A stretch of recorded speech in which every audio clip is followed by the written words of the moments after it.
¿Cómo les va? Arrancamos un nuevo programa de La Voz de Todos. Vamos a dividir en dos el programa. En instantes ya va a estar charlando con nosotros Néstor Pitrola del Partido Obrero. Ustedes saben que en las últimas horas se sancionó el presupuesto 2013. Queremos ver la opinión del Partido Obrero sobre este y otros temas, por supuesto. Y después va a estar también charlando con nosotros el legislador porteño del PRO, Martín Ocampo.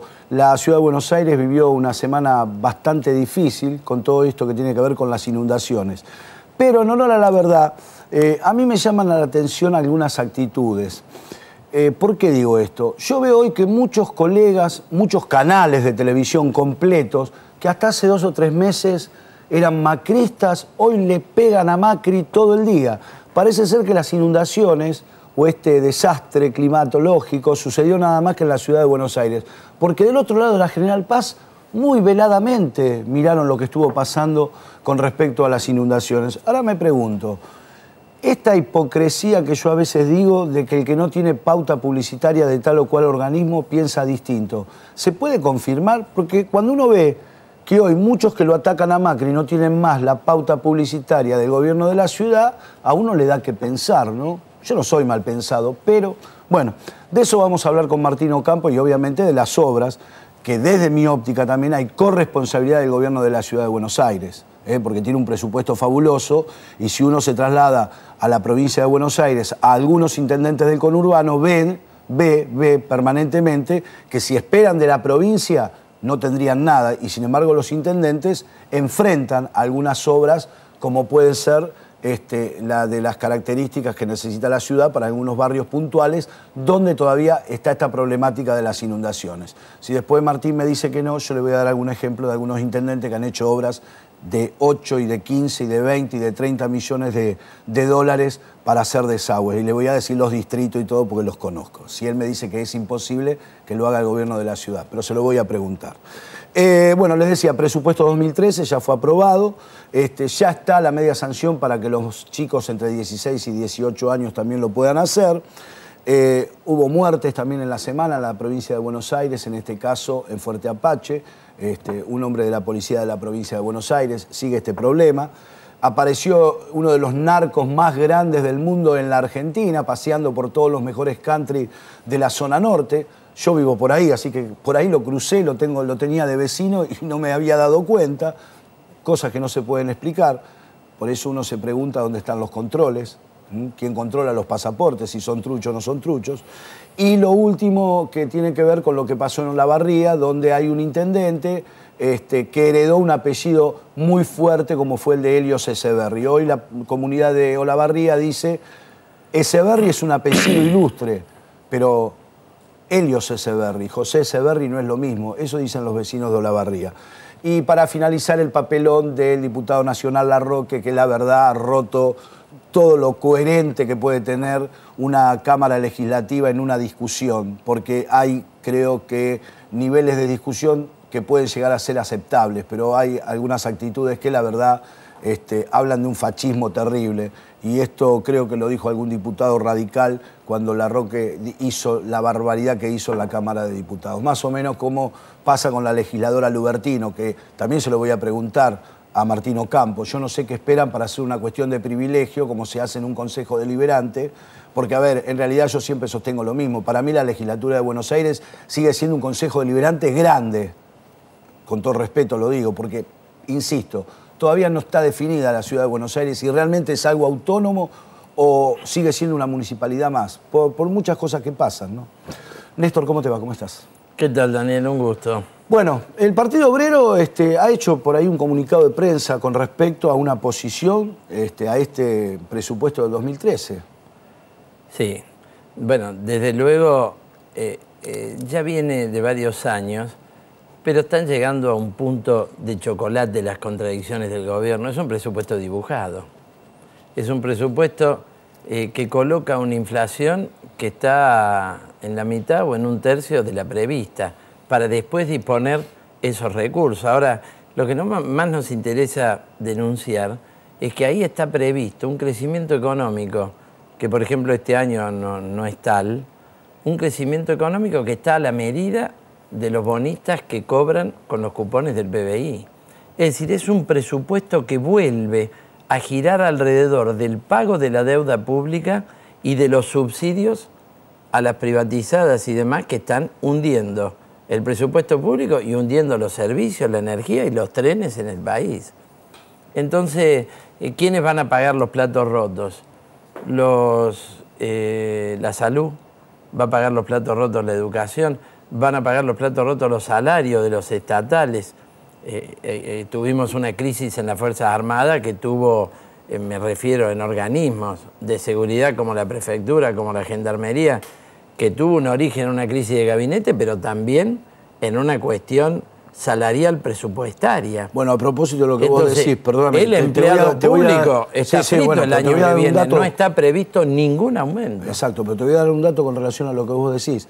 En la semana que terminó, en Don Torcuato, la Policía Buenos Aires 2, una cantidad de miembros de la Policía Buenos Aires 2, empezaron a hacer un fuerte reclamo, no querían trabajar porque excesiva cantidad de horas, no cobran lo que tienen que cobrar y esto no ha trascendido en ningún lado. O sea que si la policía de la provincia también empieza a mostrarse con estos disgustos, es para tenerlo en cuenta. Es una crisis de Estado, hay una descomposición del gobierno, una desintegración en instituciones que maneja el gobierno. Lo de la prefectura y gendarmería fue muy emblemático porque eran las fuerzas mimadas del gobierno.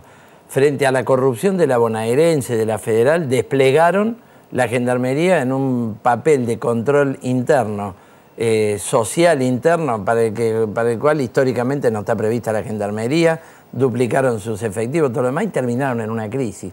Es un aspecto más de la crisis del kirchnerismo. Yo creo que esto se ve también en el presupuesto de la provincia de Buenos Aires. La provincia de Buenos Aires está en un default técnico, que en cierto modo es una expresión del país, porque lo de Chaco, después Formosa, después Tucumán, que dice vamos a hacer una quita o especificación de los bonos, lo cual es un default, es una reestructuración de deuda. La provincia de Buenos Aires técnicamente no está diferente. Tiene un déficit previsto de 20.000 millones de pesos. ¿Cómo se van a financiar? Las tasas van siendo siderales en el mercado de deuda. Ya al IPS lo han hecho bolsa. Van a depender de adelantos del Tesoro Nacional que ya este año se los negaron. Bueno, yo creo que esto está prefigurando un cuadro que completa un cuadro nacional, Daniel. El Partido Obrero cree que la situación de desorganización económica es total por parte del gobierno. El cepo cambiario está promoviendo la recesión económica en contraposición al discurso oficial. Todos esos dólares que le sacan a quien quiere comprarse una propiedad, ahora han prohibido que los créditos hipotecarios vayan a ir al dólar y por lo tanto nadie va a poder comprar nada.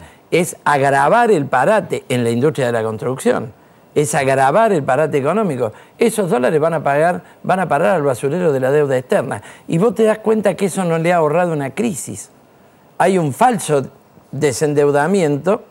Ahora el endeudamiento es interno. Ahí vi un especialista que dijo que Argentina va hacia un default de su deuda interna. ¿Quién lo vamos a tener? Los jubilados.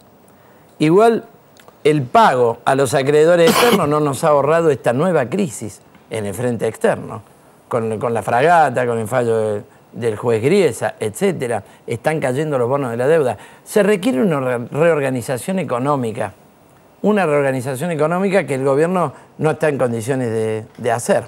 Bueno, acá el Frente de Izquierda tiene un planteo muy claro, en el sentido de que no formamos parte de ese frente objetivo que han formado diferentes fuerzas de la oposición en favor de una devaluación, de un ajuste. No somos partidarios de esto. Es decir, creemos que hay que luchar por una salida por izquierda. Por eso ahora hemos tomado la iniciativa para discutir con toda la izquierda el lanzamiento ya de listas comunes para el 2013. Para que el Frente de Izquierda, que dio un gran salto en octubre del año pasado, vaya como alternativa política de poder en las elecciones próximas.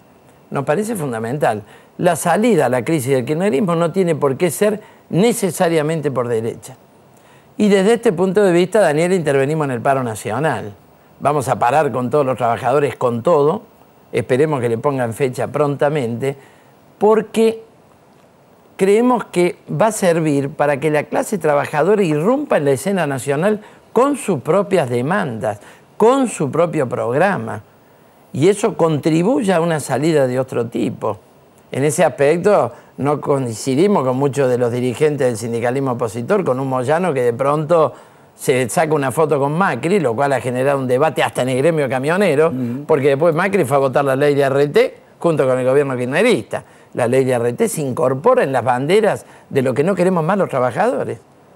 Son hermanas de las AFJP y ahora agravaron la situación bloqueando la vía, la llamada doble vía para ir a la justicia. Hay un cuadro donde el Mendiguren gobierno... contento. Mendiguren feliz. Ellos le escribieron el libreto de la ley de ART. Es sabido, la hizo Funes de Rioja, ¿no? Y ya Cristina Kirchner se lo prometió en la campaña electoral. Luego la aplaudieron de pie cuando lo anunció el Día de la Industria. Entonces, los trabajadores acá tenemos un claro programa contra el impuesto al salario, por un básico de 7.000, por el tema salarios familiares, el tema jubilación. Ahora nos han vuelto a robar con este 3% mal calculado de la movilidad jubilatoria. Son 6.000 millones anuales. Se equivocaron en un cálculo, que es una forma que la puede hacer un pibe de 7º grado. No, es decir, están echando mano al bolsillo del pueblo trabajador y de los sectores medios brutalmente. Ahora, ¿eso qué salida tiene? Simplemente decir devaluación, aumento de tarifas para sostener el régimen de las privatizaciones. No, creemos que no, que el petróleo lo sigan explotando las multinacionales que explotan el 70% del petróleo en el país. Está planteada una cuestión de poder, Daniel. Creo que eso va a pasar por las elecciones del 2013 con muchas crisis. Acá habrá un 8N, habrá un 7D, habrá de todo. El Partido Obrero está en una lucha por una alternativa independiente frente a estos bloques, ¿no? Correcto. Néstor, la última. ¿En qué estado ves vos el juicio por el asesinato de Mariano Ferreira? Bueno, tiene una evolución muy favorable a la condena, a la perpetua de los autores materiales e intelectuales. O sea, ¿ves bien a la justicia? Veo bien las pruebas que se están desenvolviendo a través de los testimonios, de las pruebas materiales, de los testigos que aportaron los compañeros de Mariano y también del fracaso de los testigos que aportaron los defensores de Pedraza y compañía. Hay nuevos incriminados para futuros juicios, Daniel. Se ha mostrado que el tejido del negocio ferroviario que sigue hasta el día de hoy está en la base de la autoría política e intelectual de este crimen. Es un juicio de enorme importancia en este punto, contra la burocracia sindical y las mafias de las empresas concesionarias privadas del ferrocarril, ¿no? Que siguen operando hasta el día de hoy. Un gusto como siempre verte. Gracias a vos. El corte, señores, después hablamos un poco de qué pasa en la ciudad de Buenos Aires. Martín Ocampo hablando con nosotros, ya venimos.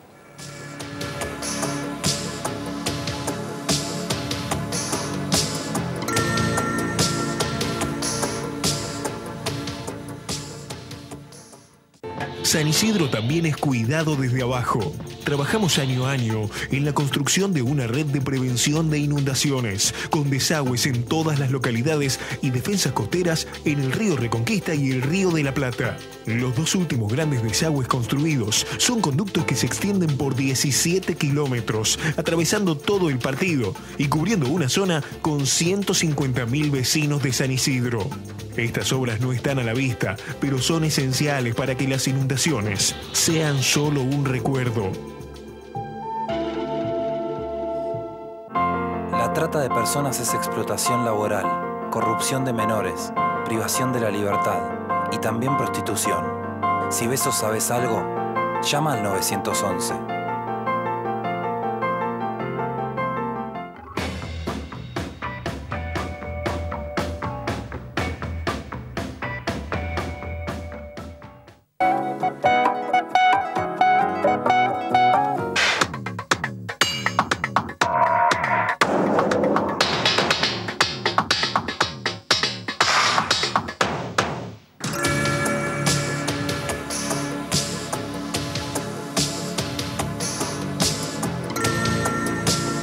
Bueno, muy bien, seguimos en La Voz de Todos. Ya está para charlar con nosotros Martín Ocampo, legislador porteño. ¿Cómo estás, Martín? ¿Qué tal? Bien, muy bien. ¿Cómo andamos? ¿Bien? Bien, sí, bárbaro. Sí.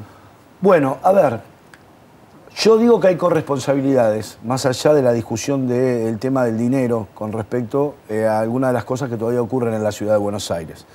También no voy a ser pro-macrista porque nada que ver yo ideológicamente con Macri, pero también debo reconocer que la ciudad de Buenos Aires, cuando la recibió Macri, estaba realmente dinamitada. Hay que hacerle comprender a la gente, y uno que viene del conurbano sabe muy bien estas cosas, que no hubo planificación de nada en la ciudad de Buenos Aires y en el conurbano. O sea, ¿qué quiero decir con esto? Hubo que hacer pluviales, hubo que hacer un montón de cosas, o hay que hacer un montón de cosas, y hay que romper media ciudad porque, insisto, nadie había proyectado nada. En el conurbano ni hablar con el tema de las cloacas, el agua potable, el gas natural, que hoy vos ves ciudades enteras que tienen que levantar asfaltos, veredas, porque no había proyección. Pero la pregunta es, hoy muchos colegas míos, muchos medios, se dieron cuenta que Macri es muy malo porque lo que le han pegado esta semana es increíble. O pasa porque no hay más pauta publicitaria. Tengo que ser honesto. ¿Qué querés que te diga? Yo creo que hay, me parece, no lo veo tan vinculado a eso, sino tan más vinculado con la situación y la comparación con lo que está pasando en la provincia de Buenos Aires. Me parece que hay cierta beneplácito en el tratamiento al gobernador de la provincia por la inacción en términos de obras, y todavía hoy, si no, la ciudad de Buenos Aires tuvo el día en el que se produjeron las inundaciones inconvenientes, pero ese mismo día se resolvieron la mayoría de los problemas, y la provincia de Buenos Aires hasta la actualidad sigue con agua. Y han desaparecido de las tapas de los medios de comunicación, y a mí me parece que puede ser que el gobernador Scioli logre de esta manera disimular la inoperancia que nosotros creemos que sí tiene la administración de las cosas de la provincia. En la ciudad de Buenos Aires nosotros iniciamos un programa, estos programas de manejos de pluviales y de manejo de los arroyos que tiene la ciudad, que andan por debajo de la ciudad, que no los conocemos los porteños, pero que existen. Son programas de muy largo plazo, son de mucho impacto económico, y la ciudad tiene también otras prioridades y otras obras que hacer, y algunas empezamos a desarrollar. Lo del Maldonado es un hito en la historia de la ciudad, es la obra más importante que tuvo la ciudad en los últimos 100 años.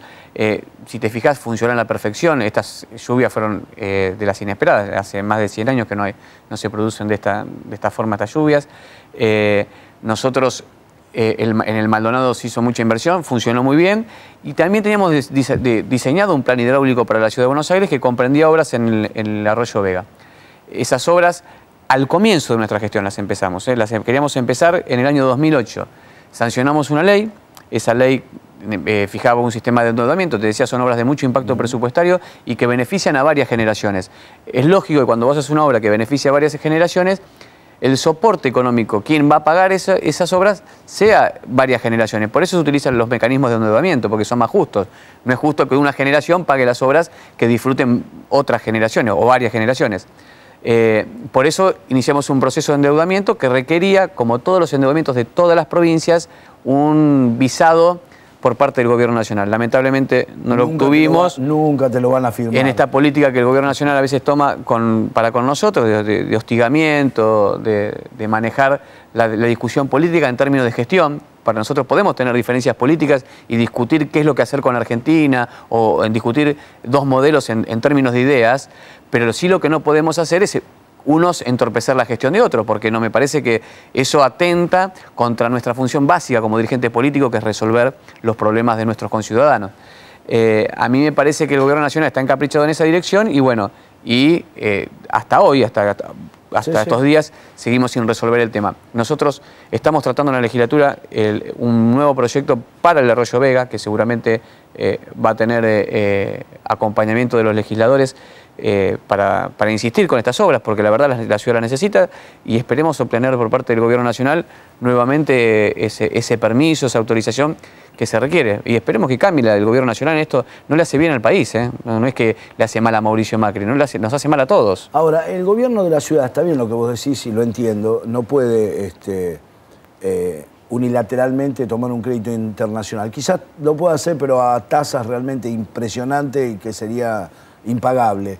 Pero con el volumen de dinero, no puede generar una tasa extra, como hacen muchos intendentes hoy, que están generando una tasa muy pequeña que viene en el ABL por el tema de la seguridad, por ejemplo, para encarar este tipo de obras, explicándole bien a la gente, bueno, no tenemos otra salida, lo vamos a hacer, pero el gobierno nacional no nos acompaña. Pero aclarándole bien a la gente las cosas. Es una de las salidas. Perdón, hubo un caso emblemático en San Isidro con una obra que fue mal aprobada en la época de la dictadura, donde se perdió, ahora no recuerdo bien, era sobre la avenida Libertador, no me acuerdo bien cómo se llamaba, la esquina esa propiamente dicha. El municipio se tuvo que hacer cargo de un crédito infernal, lo empezó pagando Melchor Pose y lo terminó de pagar su hijo Gustavo hace cosa de meses, pero lo pagó el vecino de San Isidro en realidad, porque se le comunicó a través de conferencia de prensa, a través de la tasa. Lo mismo le pasó a Vicente López con el tema del famoso edificio frente a la Quinta de Olivo, que llegaron los muchachos y dijeron, acá no se construye más. Bueno, ese juicio, como el de Keyvis, creo que lo paga Jorge Macri ahora. Claro. Te comento. Es uno de los mecanismos que tenemos de financiamiento de algún tipo de obra pública. Lo que pasa, vos viste cómo es el presupuesto de una ciudad y de un municipio pasa lo mismo. Es una sábana corta, o te tapás los pies o te tapás... Claro, exactamente. Entonces, ahí nosotros estamos buscando un sistema de prioridades y como arrancamos una obra muy importante que es la del Maldonado, ya no es que dijimos que llegamos a la ciudad y no hicimos nada en los temas hídricos, no, hicimos la obra más importante de la historia de la ciudad. Iniciamos otras obras que también requieren de sistemas de financiamiento y muchas otras requieren de aportes del Tesoro, como por ejemplo los bajos niveles del ferrocarril de la ciudad. Se construyeron muchos bajos niveles, como nunca en la historia de los gobiernos de la ciudad, y al final estas son soluciones que no solamente nacen en el transporte ferroviario ni en el transporte vehicular, sino la seguridad, porque después tenemos accidentes como los de Once, donde tenemos que lamentar muertes. Nosotros lo que buscamos es tomar ese tipo de prioridades donde sabemos que hay un riesgo mucho más inminente en términos de riesgo de vida, ¿no? Exacto. Entonces, priorizamos esas obras y bueno, y la infraestructura básica en términos de derechos sociales que la ciudad hace, más del 60% del presupuesto de la ciudad va destinado a los que menos tienen. Entonces, bueno, también en ese sentido nosotros no quisimos descuidar ni la educación, ni la salud, ni los programas de asistencia social y de promoción y ayuda a los que menos tienen y más necesitan. Me parece porque esta es la cara muestra, los gobiernos se muestran cuando están gestionando por lo que hacen. Digo, muchos hablan de Mauricio Macri y lo quieren catalogar en posiciones ideológicas, viste que dicen yo con este sí, con este no, pero a los gobiernos hay que evaluarlo a sus dirigentes por lo que hacen, no por lo que se dice de ellos, además, sino por lo que hacen. Perdóname, Martín, además la ciudad de Buenos Aires es un caso muy especial. ¿Por qué digo esto? Yo espero que a nadie le duela y que nadie se enoje, pero la realidad es esta. Es una ciudad de brazos abiertos. ¿Por qué? Porque si la ciudad de Buenos Aires haría como han hecho algunos municipios también en el conurbano, de que, por ejemplo, si vos no sos vecino de la ciudad de Buenos Aires, no tenés salud pública. Hay municipios en la provincia, en el conurbano hoy, que si vos no sos vecino de ese distrito, acreditándolo con el documento nacional de identidad, salvo una emergencia, no te atienden, te dicen vaya a su distrito.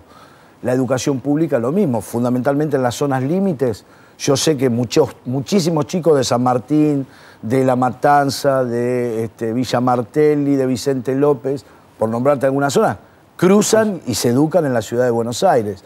O sea, el vecino de la ciudad de Buenos Aires también, a través de su gobierno, tiene una carga extra porque le brinda muchos servicios a los que no tributan en Buenos Aires, que quizás lo hagan indirectamente a través de otras cosas, pero no pasa en todos lados lo mismo. Sí, yo creo que eso también lo define a la ciudad, ¿no? La ciudad de Buenos Aires no es la ciudad solamente de los porteños, claro, es la ciudad de todos los argentinos, y nosotros cuando asumimos el compromiso de gobernarla, la asumimos en esa sintonía, ¿no?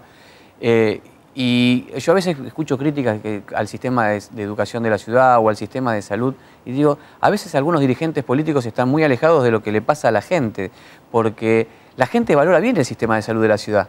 Digo, puede que haya cosas para mejorar, como obvio, en todas las cuestiones, pero si vos ves que es el mejor sistema de salud que tiene la Argentina, que vienen de todas las partes de la Argentina a atenderse a la Ciudad de Buenos Aires, bueno, no piense que la gente se equivoca y se viene a mal atender en la Ciudad de Buenos Aires. Viene porque los hospitales son buenos, porque los equipos profesionales son buenos, porque la ciudad tiene recursos para financiar esa salud pública y porque la ciudad tiene un compromiso con la salud pública, es más ¿no? o menos como pasa en la provincia. Vos lo podrás cuestionar a Cariglino como intendente en un montón de cuestiones, pero la salud pública de Malvinas Argentina, la verdad, chapó. Claro. No, yo creo que... Para mostrarlo. Hay mucho para aprender de los intendentes en cuanto a saber administrarse con pocos recursos. El caso de Carlino en el tema de salud pública es uno. El caso de Gustavo Pose, que vos decías con las obras de infraestructura que estaba llevando en San Isidro, que saben encontrar con imaginación alternativas a solucionar problemas cotidianos. Lógicamente la ciudad tiene otra dimensión, otro volumen, y bueno, y las salidas son más complejas. Pero siempre hay que poner un poquito de la imaginación para empezar a resolver los problemas, y nosotros estamos tratando de hacer eso desde que comenzamos la gestión, poniéndole ganas, compromiso, la verdad, mucho compromiso, y a veces sufriendo estas cuestiones por parte del Gobierno Nacional, de ataque, de tratar de que las cosas no nos salgan bien, y me parece que degradan la política en la Argentina, y bueno, esperemos que se terminen. La última, ¿qué es esto que están inventando ahora? Porque la verdad, te digo, los radicales hicieron una lista de unidad para la provincia de Buenos Aires, tiraron fuegos artificiales, bombo, platillo, la unidad del radicalismo, el hijo del ex gobernador Armendáriz, presidente del partido, Ricardo con Gustavo a los besos, con Moró a los besos, todo bárbaro. Y al otro día, Gustavo Pose, Cachi Gutiérrez, todo en un acto con Macri. Se descolocaron todo. ¿Qué están inventando ahora? ¿Me pueden explicar? No, pero es una... mira, nosotros tenemos una agrupación política en la que estamos muchos dirigentes que provenimos del radicalismo, que se llama PROA, que es Propuesta Radical para Otra Argentina. Nosotros estamos planteando un esquema político que arranca desde el radicalismo, pero que no se detiene en el radicalismo, que cree en la confluencia con los demócratas progresistas, con los independientes, con los peronistas que creen en la democracia con justicia social. Es decir, vemos un país en el que las cosas están mal y en el que hay que aunar esfuerzos entre los sectores de la oposición. Lo que no puede pasar es lo mismo que pasó en el 2011, donde la oposición fue fragmentada, todos los partidos de la oposición hicieron un papelón electoral y le facilitaron el triunfo a la presidenta. Me parece que nosotros tenemos que ser responsables y construir una alternativa política con todas las fuerzas democráticas. Y lo que estamos proponiendo, y por eso viene Gustavo Pose, y por eso viene Cachi Gutiérrez, no viene porque son macristas, sino porque están dispuestos a conversar el futuro de la Argentina. Digo, no estamos planteando ninguna cosa rara. Hay algunos sectores del radicalismo que están de la UCR, digamos, más que el radicalismo, porque el radicalismo es la expresión ideológica. Es mucho más amplio. Exactamente, y el radicalismo y la UCR es la organización partidaria, que están mirándose mucho tiempo hacia adentro y están poniendo falsos límites, algunos falsos límites que disimulan mezquindades de dirigentes, ¿no? Egos, el no tratar de sentarse a conversar y estrategias electorales. Me parece que hay que determinar con esa situación, empezar a discutir los problemas de la Argentina en serio, porque el mensaje del 13 de septiembre, la gente movilizada en la calle, y lo que va a pasar el 8 de noviembre, no es solo un mensaje para el oficialismo. Claramente es un mensaje en contra de las políticas del oficialismo, pero también es un mensaje para la oposición, que nos está reclamando: júntense, hablen, conversen, acuerden políticas, piensen en nosotros y no piensen en sus egos. Me parece que hay que leer el mensaje de nuestra sociedad y darle un contenido político a eso. Un gusto, Martín, gracias como siempre. No, gracias a Daniel, a vos. Señores, nosotros en 7 días nos estamos reencontrando. Pásenla bien, chao.